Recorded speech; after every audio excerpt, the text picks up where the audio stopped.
Assalamualaikum warahmatullahi wabarakatuh. Selamat siang dan salam sejahtera bagi kita semua. Teman-teman, pada kesempatan hari ini kita akan mempelajari terkait dengan bagaimana prosedur melakukan postural drainase. Ya, seperti yang teman-teman bisa pelajari di dalam buku panduan praktikum bahwa postural drainase adalah teknik pengaturan posisi tertentu untuk mengalirkan sekresi yang ada di dalam paru-paru. Misalnya apabila ada sekret yang menumpuk di area tertentu pada lobus paru-paru, bisa kita ubah ya, bisa kita gunakan gaya gravitasi untuk memindahkan posisi dari sekret tersebut sehingga sekret tersebut bisa dikeluarkan. Nah, di sini teman-teman pada tindakan postural drainase, klien dan keluarga harus diajarkan bagaimana posisi yang tepat di rumah. Ada beberapa posisi yang perlu untuk dimodifikasi ya, sehingga nanti dengan adanya kegiatan postural drainase ini akan membantu pasien sehingga sekret akan lebih mudah untuk dikeluarkan. Nah, adapun tujuan dari prosedur ini adalah untuk melepaskan atau membebaskan sekret atau lendir dari area paru di bronkiolus, bronkus, sehingga bisa keluar melalui dahak ya, yang nanti akan dibatukkan menggunakan latihan napas dalam dan batuk efektif. Nah, indikasi dari tindakan ini ya, tindakan postural drainase ini bisa dilakukan pada seseorang yang mengalami gangguan paru-paru yang menunjukkan adanya peningkatan produksi lendir, misalnya pada kondisi bronkiektasis, emfisema, fibrosis kistik dan bronkitis kronis ya. Kemudian yang kedua adalah pasien dengan penurunan kemampuan batuk. Mungkin apabila pasiennya berbaring dalam waktu yang lama, pasien stroke ya, kemudian mengalami permasalahan dalam mengeluarkan dahak, itu juga bisa kita posisikan, tapi harus sangat berhati-hati ya pada kondisi-kondisi tertentu. Yang ketiga adalah pada pasien yang mengalami atelektasis. Nah, kemudian perlu kita pahami untuk tindakan postural drainase ini juga ada kontraindikasi, ada hal-hal yang atau kondisi yang tidak boleh dilakukan tindakan postural drainase. Antara lain yang pertama adalah pasien yang mengalami peningkatan tekanan intrakranial. Atau tadi misalnya sebagai contoh ada pasien dengan trauma kepala, pos kecelakaan, itu juga tidak boleh dilakukan postural drainase. Termasuk kalau tadi diketahui ada pasien stroke dalam kondisi akut juga tidak boleh dilakukan kegiatan postural drainase. Yang kedua adalah pasien dengan cedera di tulang belakang. Jadi kalau terdapat cedera di daerah medula spinalis atau sepanjang sumsum tulang belakang juga tidak boleh dilakukan tindakan postural drainase. Yang ketiga adalah pasien dengan fraktur atau patah tulang di bagian dada ya. Hal ini juga tidak boleh dilakukan postural drainase. Kemudian pasien pos operasi di bagian dada atau di bagian torak ya, pos operasi bedah torak. Kemudian pasien yang mengalami abses paru ataupun tumor pada paru-paru, pasien yang mengalami pneumotorak, kemudian pasien dengan kondisi nyeri dada misalnya disebabkan karena penyakit jantung, atau juga pasien dengan TBC atau tuberkulosis. Nah, kondisi-kondisi tersebut harus diperhatikan, tidak boleh dilakukan tindakan postural drainase. Baik, teman-teman, berikut ini nanti teman-teman akan bisa melihat bagaimana saja posisi-posisi yang bisa kita lakukan untuk kegiatan postural drainase disesuaikan dengan letak sekret ya di bagian lobus paru-paru. Ya, di sini nanti teman-teman bisa melihat gambarnya.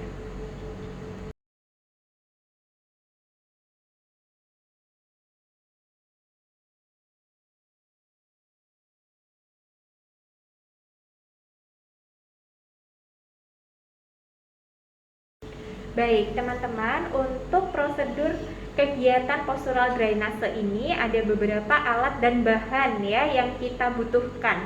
Yang pertama yaitu ada bantal ya. Kita bisa menggunakan 2 atau 3 bantal ya, teman-teman, seperti ini. Nanti Anda bisa menyiapkan di rumah. Kemudian setelah itu kita juga menggunakan stetoskop ya, teman-teman. teman-teman, stetoskop ini penting untuk menentukan letak dahak atau sekret di bagian paru-paru. Jadi dia letaknya di sebelah mana? Apakah di posterior, apakah di anterior, apakah di bagian atas dari lobus paru atau di bagian bawah, di bagian apex atau di bagian basal. Nah, ini harus ditentukan dulu dari kegiatan auskultasi menggunakan stetoskop. Nah, selanjutnya kita juga bisa mempersiapkan tisu ya apabila nanti pasien akan melakukan batuk atau tiba-tiba ingin mengeluarkan dahak. Jadi ada tisu, kemudian ada pot sputum ya yang berisi desinfektan, jangan lupa nanti bisa kita isi desinfektan.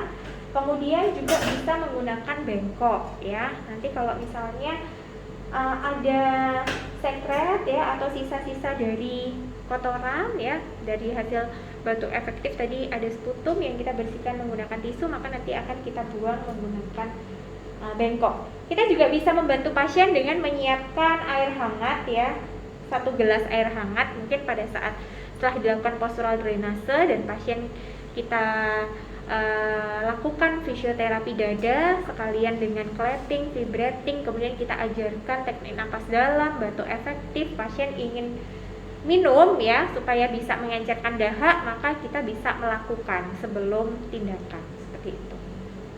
Kemudian jangan lupa juga sarung tangan ya, karena kita akan kontak dengan cairan tubuh pasien sehingga kita wajib menggunakan sarung tangan. Nah, pada kondisi COVID ini teman-teman juga harus memperhatikan ya, karena nanti pada tindakan batuk efektif akan ada droplet. Jadi kalau memang teman-teman besok bertugas di rumah sakit, kemudian menangani pasien dengan melatih batuk efektif, sebaiknya menggunakan APD dengan lengkap ya. Seperti itu supaya mencegah penularan atau transmisi infeksi. Ya. Baik teman-teman, kita langsung saja untuk ke aturan ataupun standar operasional prosedur dari tindakan postural drainase ini. Diawali dengan tahapan preinteraksi, di mana kita akan mengecek catatan rekam medis pasien ya, kita kaji bagaimana kondisi pasien, diagnosa medisnya apa, kemudian pasien mengalami permasalahan pada bersihan jalan nafas ya, di sini ada penumpukan sekret. Nah, pada kasus ini yang akan kita demonstrasikan adalah pasien yang mengalami penumpukan sekret pada bagian apikal posterior. Jadi di bagian atas paru, di bagian belakang yang tadi sudah bisa kita lihat pada gambar ya. Jadi pada apikal posterior. Nah, di sini kemudian kita akan mengecek kelengkapan alat. Di sini alatnya sudah ada sarung tangan, tisu, kemudian pot sputum, bengkok, perlak, handuk. Ya, kemudian untuk alkohol, untuk hand rub, dan juga ada stetoskop. Kemudian setelah itu kita lanjutkan ya untuk memindahkan alat mendekati pasien. Kemudian kita pastikan mempersiapkan keamanan diri. Jadi kita juga menggunakan APD. Jadi di sini nanti kita sebelum ke pasien kita menggunakan APD terlebih dahulu ya. Kita bisa melakukan tangan. Jadi ibu sudah melakukan cuci tangan ya, kemudian setelah itu kita menggunakan hand rub, kemudian kita menggunakan sarung tangan. Nanti Anda di rumah bisa mendemonstrasikan untuk cuci tangan.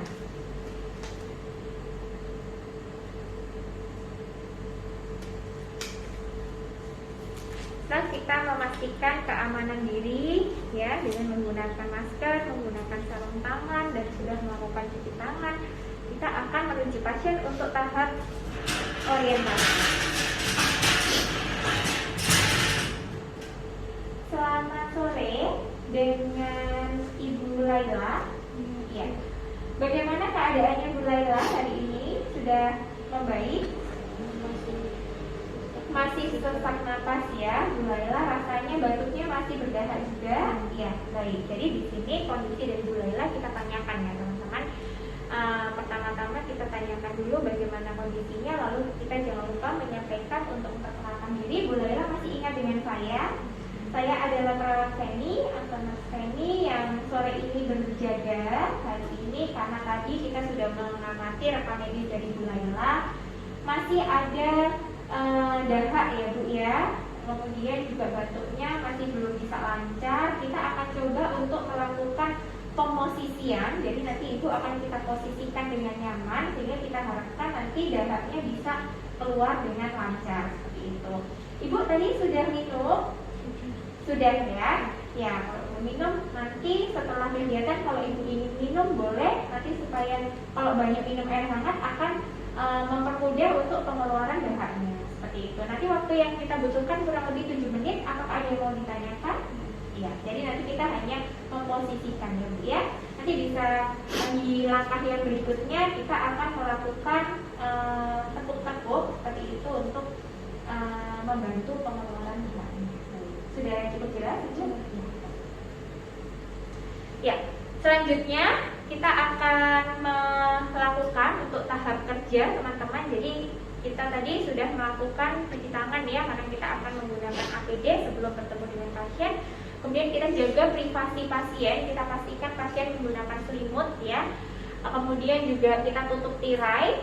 Kemudian kita pilih ya nanti area yang tersumbat ya, yang akan didrainase berdasarkan pengkajian ya pada paru-paru pasien, dan kita lihat dari gambaran ronsen maupun kita bisa mendengarkan bunyi dada.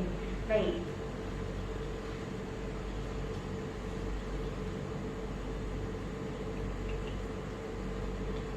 Permisi Bu Laila, tadi untuk gambaran ronsen sudah menunjukkan bahwa dahaknya menumpuk di bagian atas ya Bu ya, dan paru-parunya. Sekarang saya ingin mendengarkan bunyi jantung, bunyi dada, bunyi paru-parunya dulu.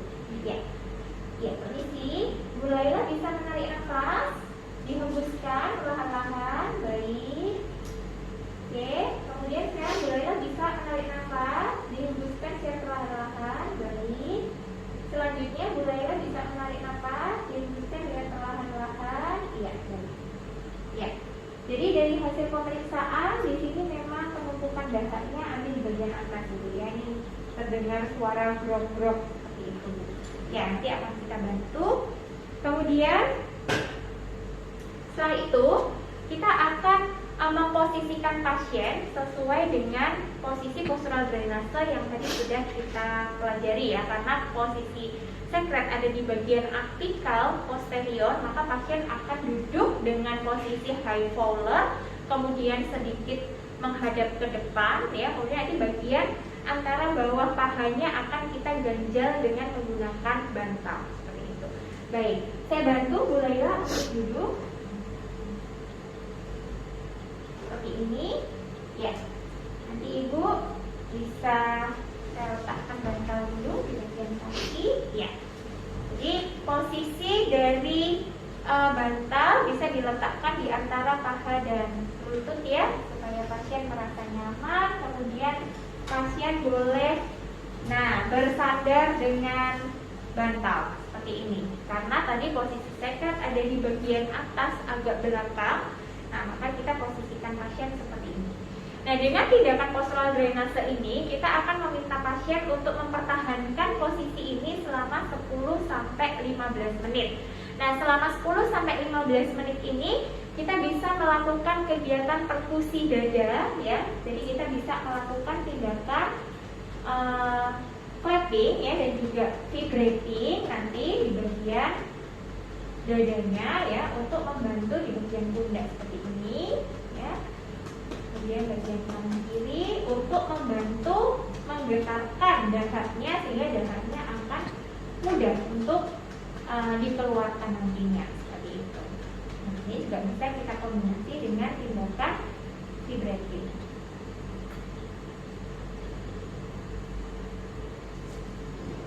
Karena posisi dahaknya itu terfokus di bagian apikal dan di posterior seperti itu ya. Kegiatan untuk clapping dan juga vibrating ini dilakukan kurang lebih bisa 10 menit ya, atau sesuai dengan kenyamanan pasien. Kemudian setelah dilakukan tindakan ini, kita akan minta pasien untuk duduk dengan rileks dan juga bisa batuk efektif ya.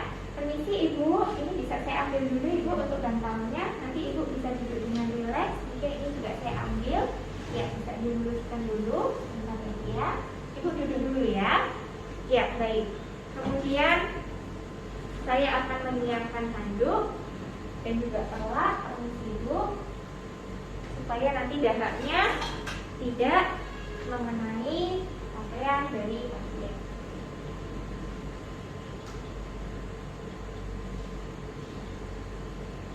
Ya. Ibu mau minum lagi? Tidak ya? Baik.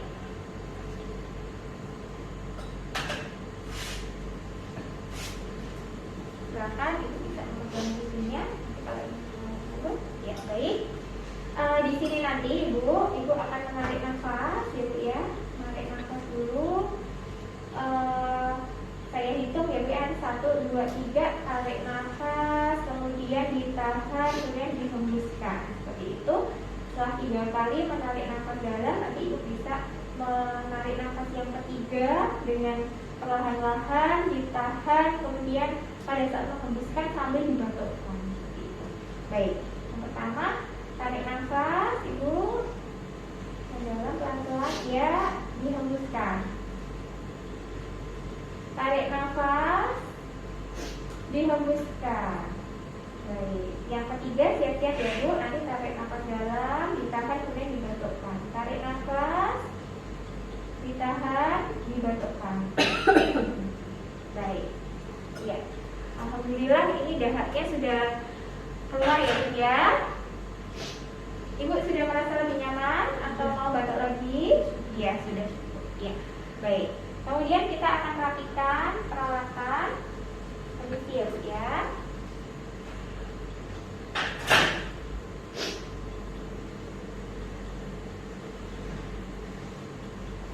Baik. Kita merapikan peralatan, kemudian menawarkan kembali kepada pasien apakah pasien bersedia untuk minum air hangat. Baik. Mungkin Ibu minum dulu ya Bu ya. Ini air hangat. Ya, silakan. Ya. Baik. Ya, setelah dilakukan tindakan, Ibu merasa sudah lebih nyaman. Iya, lebih nyaman ya. Nanti Ibu bisa berbaring, saya akan mendengarkan kembali untuk bunyi nafasnya. Apakah tadi suara grog-grognya sudah berkurang atau belum? Setelah itu saya akan berpamitan dulu ya Bu ya untuk menulis, mendokumentasikan tindakan. Nanti apabila Ibu membutuhkan saya, Ibu bisa memencet bel. Nanti juga saya akan kembali untuk melakukan tindakan terapi 2 jam lagi.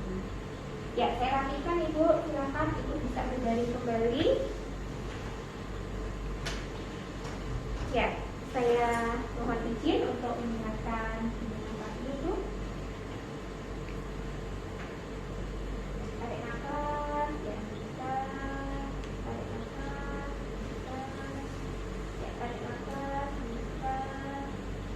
Tarik nafas, bisa. Tarik nafas, bisa. Tarik nafas dulu, ya bisa. Tarik nafas dulu, bisa. Ya, baik. Untuk bunyi grog-grognya sudah berkurang ya Bu ya, tapi masih belum bersih. Mungkin nanti sore akan kita lakukan tindakan lagi Bu untuk posisi seperti itu. Nanti kalau Ibu juga merasa kok dahaknya menumpuk lagi, nggak nyaman, begitu Ibu bisa menggunakan posisi yang tadi. Baik. Apakah ada yang mau ditanyakan Ibu? Ya, tidak ada. Kalau begitu saya mohon izin dulu untuk kembalikan workstation. Nanti apabila Ibu membutuhkan saya, Ibu bisa menghubungi saya kembali. Terima kasih atas kerjasamanya, Bu Laila. Semoga sehat selalu. Ya, assalamualaikum. Ya, demikian teman-teman tindakan yang kita lakukan. Setelah itu kita bisa membereskan peralatan ya. Tadi untuk sisa sekutum harus kita buang ya. Kita berikan desinfektan dulu, kemudian kita buang ya teman-teman ke pembuangan khusus sekutum. Kemudian setelah itu kita mencuci tangan, kita membereskan alat dan mendokumentasikan semua kegiatan. Nah, untuk dokumentasi apa saja tadi kita catat ya, suara nafasnya, kemudian bagaimana keluhan pasien, tadi dahaknya menumpuk di bagian mana, suara nafasnya ronki, apakah di kanan kiri atau hanya di satu paru saja, kemudian batuknya tadi dahaknya kita identifikasi konsistensinya, warnanya, jumlahnya. Setelah itu juga kita cek hasil evaluasi dari kegiatan postural drainase bahwa tadi dahaknya sudah mulai berkurang, pasien merasa lebih nyaman. Mungkin itu yang bisa saya sampaikan untuk kegiatan praktikum postural drainase. Apabila teman-teman ada pertanyaan nanti bisa kita diskusikan. Wassalamualaikum warahmatullahi wabarakatuh.